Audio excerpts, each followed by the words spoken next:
चलिए बच्चों, अब हम करेंगे क्वेश्चन नंबर 3। ठीक है, स्क्रीनशॉट में लगा दूंगा, स्क्रीनशॉट में आप देख सकते हैं क्वेश्चन को। तो क्वेश्चन नंबर 3 में बोला गया है कि a school trip left for Jaipur from Gurugram at 7 AM, ठीक है, and reached Jaipur at 11 AM. The students and their teachers spent 6 hours in Jaipur and then left for Gurugram. The graph given in figure 3 shows the relation between distance covered and the time taken to cover it. Read the graph and find the following. ठीक है, चलिए first part देखते हैं sir क्या है। जैसे कि आप स्क्रीनशॉट में देख सकते हैं, क्वेश्चन आपको दिख रहा होगा, ग्राफ आपको दिख रहा होगा। ठीक है, तो फर्स्ट में बोला है at what time did the students and there teachers start back from Jaipur. ठीक है, तो बच्चे देखो, जो आपको ग्राफ ऐसे दिया हुआ है ना, आपको ग्राफ ऐसे दिया हुआ है, तो ऐसे करके यहाँ पे रुके, ऐसे करके ऐसे दिया हुआ है, और फिर ऐसे ऐसे ऐसे दिया हुआ है आपको, राइट। तो देखो यहाँ पर इन्होंने क्या करा है, ये यहाँ से चले हैं, मान लो कि ये ऐसे थोड़ा, ये 7 AM है यहाँ पे 7, ठीक है, 7 है आपको ग्राफ में दिया हुआ है ऐसे। ठीक है, तो यहाँ से ये गुरुग्राम हो गया, ये जयपुर हो गया, ये यहाँ से यहाँ तक चले जयपुर में। अब फिर यहाँ से लेकर यहाँ तक ये जयपुर में स्टे हुए हैं, यहाँ से लेकर यहाँ तक क्या है, इतने टाइम पीरियड तक जयपुर में स्टे हुए हैं, क्योंकि ये जयपुर है मान लो, तो जयपुर से ना नीचे आए ना ऊपर गए, कहीं नहीं गए, जयपुर में रहे, जयपुर में इतना लंबा रहे। फिर यहाँ से इन्होंने जयपुर से दोबारा चलना चालू किया। तो इसने क्वेश्चन क्या पूछा है, at what time did the students and there teachers start back from Jaipur. हमें टाइम बताना है। तो जयपुर में पहले यहाँ से गुरुग्राम से जयपुर गए, यहाँ पे रुक गए, फिर जयपुर में रहे, फिर यहाँ से इन्होंने जयपुर से दोबारा चलना स्टार्ट किया। तो ये हमें टाइम निकालना है, ये टाइम कितना है। तो ग्राफ में देखिए, ये टाइम यहाँ पे आ रहा होगा ऐसे, कितना टाइम आ रहा है ग्राफ में। अगर आप ग्राफ में देखेंगे तो ये टाइम आपका आ रहा है 5 PM। ठीक है, कितना आ रहा है 5 PM, ये रहा 5 PM। यहाँ से इन्होंने दोबारा चलना चालू किया, यहाँ से चलना चालू किया, 5 PM हो गया। ठीक है, तो फर्स्ट का आंसर क्या हो गया हमारा 5 PM। तो इसको रब कर देता हूँ, बाकी आप स्क्रीनशॉट में ग्राफ को देख सकते हैं, बाकी अपने बुक का यूज़ कीजिए। ठीक है, ये कितना 5 PM, ये हमारा फर्स्ट का आंसर हो गया। सेकंड देखिए, विच time interval did they stay in Jaipur. Second में हमें क्या निकालना है, during which time interval did they stay in Jaipur. Jaipur में कब तक रुके, मतलब कब से कब तक जयपुर में रुके। तो जैसे अगर आप ग्राफ देखेंगे, ऐसे आपका ग्राफ बना हुआ है ऐसे करके, ठीक है, तो एक तो ये वाला पॉइंट हो गया, ये वाला, इस टाइम से लेकर इस टाइम तक, मतलब जयपुर में रुके हैं।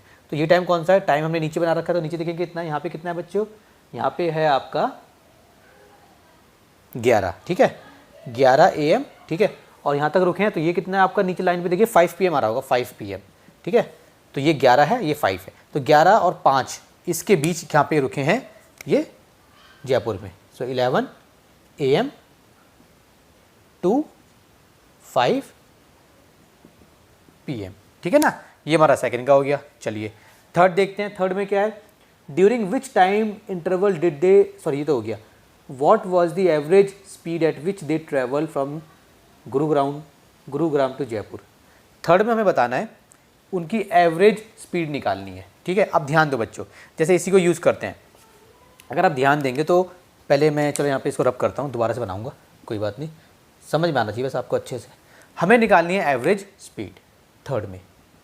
तो एवरेज स्पीड का फॉर्मूला लगा दीजिए, क्या होता है एवरेज स्पीड का फॉर्मूला, कितना हो जाएगा, एवरेज डिस्टेंस, ठीक है, अपॉन में टाइम। कुछ नहीं है, स्पीड का फॉर्मूला आपको आता है डिस्टेंस अपॉन में टाइम, इसने एवरेज स्पीड बोला तो आप लिख दीजिए average speed upon average distance upon में टाइम। अब बच्चों देखिए, ये जो आपको ग्राफ दिया हुआ है, पहले आपको डिस्टेंस निकालना है। डिस्टेंस कितना है, इसने क्वेश्चन क्या पूछा है, what was the average speed at which they travelled from Gurugram to Jaipur. Gurugram से जब वो जयपुर में गए तो किस स्पीड से, उसकी एवरेज स्पीड क्या थी। तो मान लीजिए यहाँ से ऐसे है, मान लीजिए ग्राफ, ठीक है, ऐसे है ना, ऐसे ऐसे है, तो यहाँ से चले और यहाँ पहुँच गए, ये जयपुर पहुँच गए।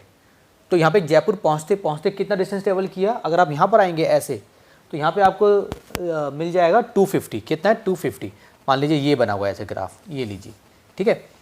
तो यहाँ से चलना स्टार्ट किया, जयपुर में पहुँच गए। अब इसके सीध में यहाँ पे देखिए ग्राफ में, यहाँ पे लिखा है 250। तो 250 क्या है, किलोमीटर में दिया हुआ डिस्टेंस। तो 250 किलोमीटर कितना हो गया, डिस्टेंस हो गया। तो लिखिए 250 किलोमीटर। टाइम कितना है, आप देखिए यहाँ से लेकर यहाँ तक गए ना, टाइम कितना है, तो यहाँ से लेकर यहाँ तक पहुँचने में इनको कितना टाइम लगा। तो 7 बजे चले थे, 7 बजे, और यहाँ पहुँच गए। तो इसके नीचे एकदम सीध में आइए यहाँ पे ग्राफ में, तो ये टाइम आपको दिया होगा 11। कितना दिया, 11। ये दोनों AM की बात चल रही है, AM की बात चल रही है। तो 7 और 11, 8, 9, 10, 11, मतलब 4 घंटे लगे। कितना टाइम लगा, 4 घंटे। किसमें टाइम दिया हुआ है हमें, हाँ 4 घंटे लगे ना, यहाँ से पता लगा लेंगे, 7 से 8, 9, 10, 11, 4 आवर। ठीक है, ये हो गया। अब इसको हम कैलकुलेट कर देंगे, हमारा आंसर आ जाएगा। ठीक है, तो चलिए कैलकुलेट कर देते हैं, आसान सा कैलकुलेशन करेंगे आपके लिए। ये लीजिए बच्चों वाला, ठीक है। 4 6 ज़ा 24, 1 बच गया तो 0 उतार लिया आपने। 4 2 ज़ा 8, कितना बच गया 2, पॉइंट लगाया 0। 4 5 ज़ा 20, ठीक है। आप चाहो तो इसको दिखा भी सकते हो। तो इसका आंसर हमारा कितना आ गया, तो हम आंसर लिख देंगे यहाँ पे आप ऐसे लिख सकते हो आंसर, ये दिखाने के बाद आप चाहो तो यहाँ पे ऐसे लिख सकते हो, hence average speed equals to 62.5। अब देखिए किलोमीटर और ये आर है ना, इसको आप ऐसे लिख दो आर, ठीक है। इसका मतलब होता है नीचे पर में, पर आर मतलब डिवाइड में आर। ये आपका आंसर हो गया। तो चलिए इसको रब करते हैं।